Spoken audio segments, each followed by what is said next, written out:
All right, this is Skinny Bones by Barbara Park, Chapter 1. Chapter 1 is called Me and the Kid with the Wooden Nose.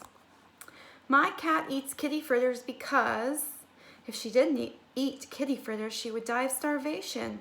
Kitty fritters is the only cat food my mother will buy. She says it's because it's cheap. She says she doesn't care how it tastes or what it's made out of. My mother is not the kind of person who believes that an animal is a member of the family. She's one of those people who thinks a cat is just a cat. I have an aunt who thinks that her cat's a real person. Every time we go over there, she has the cat dressed up in this little sweater that says Princess Kitty on the front. This aunt of mine wouldn't be caught dead giving her cat kitty fritters.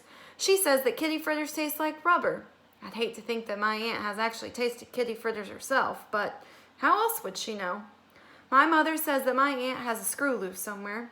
Anyway, I think you should keep on making kitty fritters as long as there are people like my mother who don't think cats mind eating rubber. The end. After I finished writing my comments, I went to the closet and took a bag of kitty fritters off the bottom shelf. I turned to the back of the bag and read the rest of the directions. It said, complete this sentence. My cat eats kitty fritters because, then print your name and address on the entry blank enclosed in this bag. Mail your entry to Kitty Fritters TV Contest, P.O. Box 2343, Philadelphia, Pennsylvania 19103.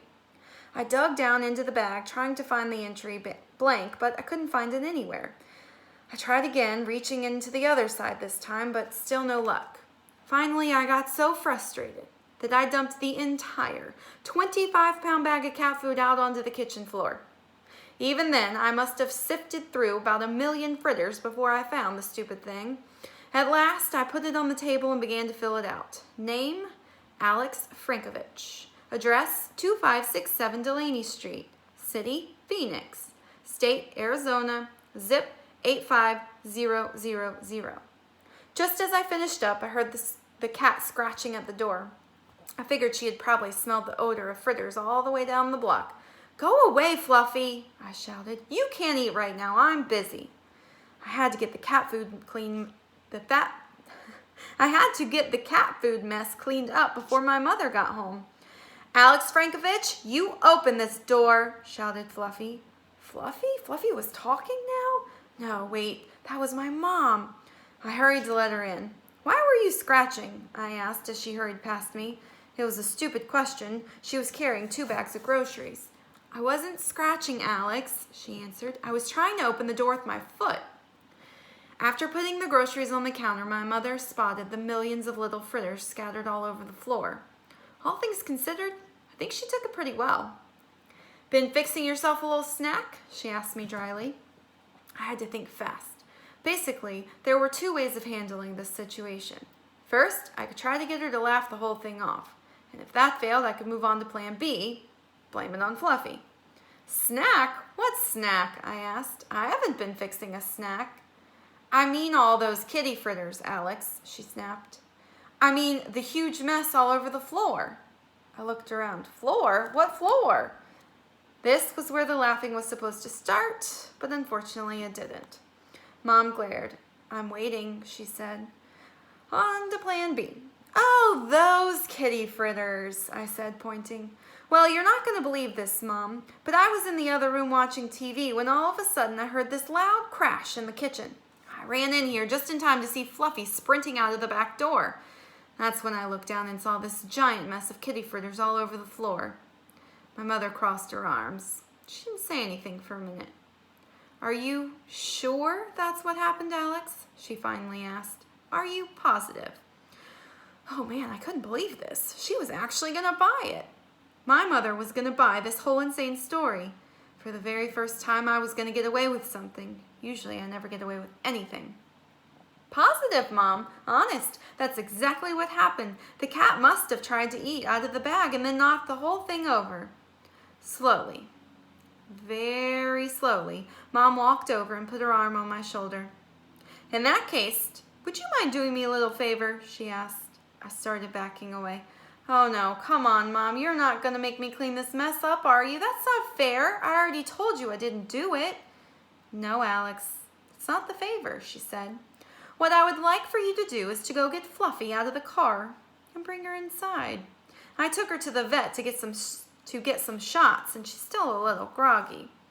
Then my mother just stood there and grinned. Not a nice grin, though. One of those, "Ha! Caught ya in a big fat lie" kind of grins. Now, most people would probably give up at this point, but not me, no way. A liar at my skill level never gives up without a struggle. My mouth dropped all the way open, and I managed to actually gasp. "Are you kidding, Mother? Fluffy is in the car? I cannot believe this." Mom narrowed her eyes. "Can't believe what, Alex? Can't believe that you've been caught in another ridiculous lie?"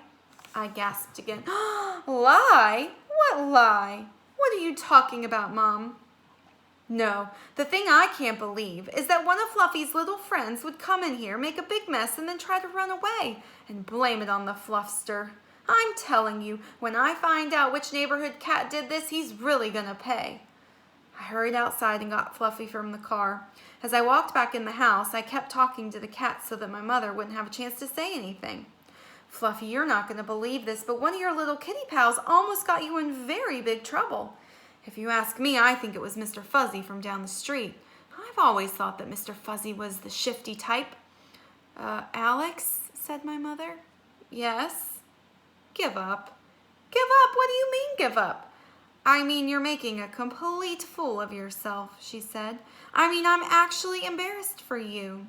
I paused for a minute. "So what are you saying? Are you saying you don't believe me?" "Let me put it to you this way," answered my mother. "If you were Pinocchio, right now we could saw off your nose and have enough firewood to last the entire winter." With that, she handed me a broom and started out of the room. By the way, if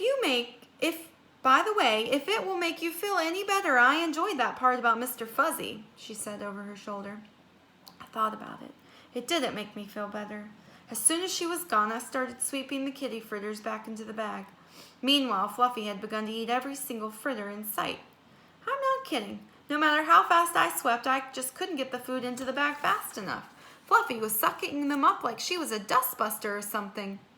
It took about 10 minutes before I was totally finished cleaning up the floor, but Fluffy never stopped eating, not until every last kitty fritter was out of sight. Just as I was putting the bag back, my mother came to inspect the floor. Fluffy made a weird noise. My mother frowned. "What's wrong with her?" "I don't know," I shrugged. "It's probably all those kitty fritters she ate while I was trying to get them cleaned up." Mom's eyes widened. "Oh no, Alex, those things will make her swell and make her stomach and make her sick. She's not supposed to have too many of them." She looked seriously worried. I would have been seriously worried too, but just then Fluffy walked over to where I was standing and she threw up on my shoe. It was the most disgusting thing that has ever happened to me. My mother busted out laughing. "Not funny," I yelled. But Mom couldn't help herself. She left the room all doubled over. I'm not kidding. For a mother, she can act extremely immature at times. Anyway, as it turned out, she was laughing so hard she forgot to punish me for lying. I knew getting her to laugh would work. It's just too bad that I couldn't have done it without getting hurled on.